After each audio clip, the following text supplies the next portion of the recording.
আসসালামু আলাইকুম। Hello guys, আপনারা দেখতে পাচ্ছেন আমরা একটি গেট রং করব। গেটের যে রংটা হবে সেটা হচ্ছে আপনার ডোকো পেইন্ট হবে।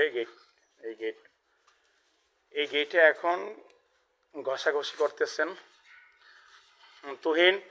একদম প্রতিটা যেই প্রতিটা জায়গায় একটা জায়গা যেন চেক যেন বাদ না থাকে। আমরা এটা 2 দিন হয়েছে গেটটা ঘষাঘষি করতেছি। তো আপনার সর্বোচ্চ নিখুঁতভাবে ঘষার জন্য চেষ্টা করতেছি। আলহামদুলিল্লাহ, ঘষাঘষি কমপ্লিট করার পর এখন আমরা যেটা করব, প্রাইমার।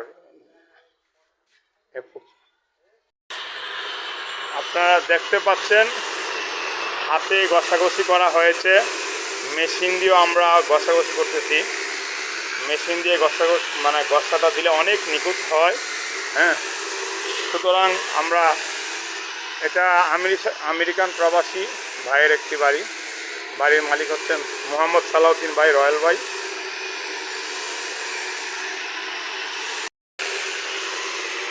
আমরা আজকে এই গেটটি এই ডোকো প্রাইমার আস্তর মারব স্প্রে মেশিন দিয়ে, ইনশাল্লাহ দেখতে পারবেন।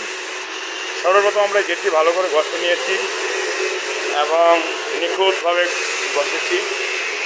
ভিতর প্লাস বাহির দুপাশেই রং হবে, আপনারা দেখতে পাচ্ছেন। অবশ্যই আগে ভালো করে ঘষে নিতে হবে। ঘষার যদি ত্রুটি হয় সেই হিসাবে রঙের স্থায়িত্বটা কমে যায়। আমরা এই গেটটি ভালো করে ঘষতেছি, হাত দিয়ে ঘষেছি। অনেক যেগুলি ভিতরে আঙ্গুল ঢুকে না, এগুলি অনেক কষ্ট করে ঘষছি এবং মেশিন দিয়ে ঘষতেছি। আলহামদুলিল্লাহ, আপনারা দেখতে পাচ্ছেন।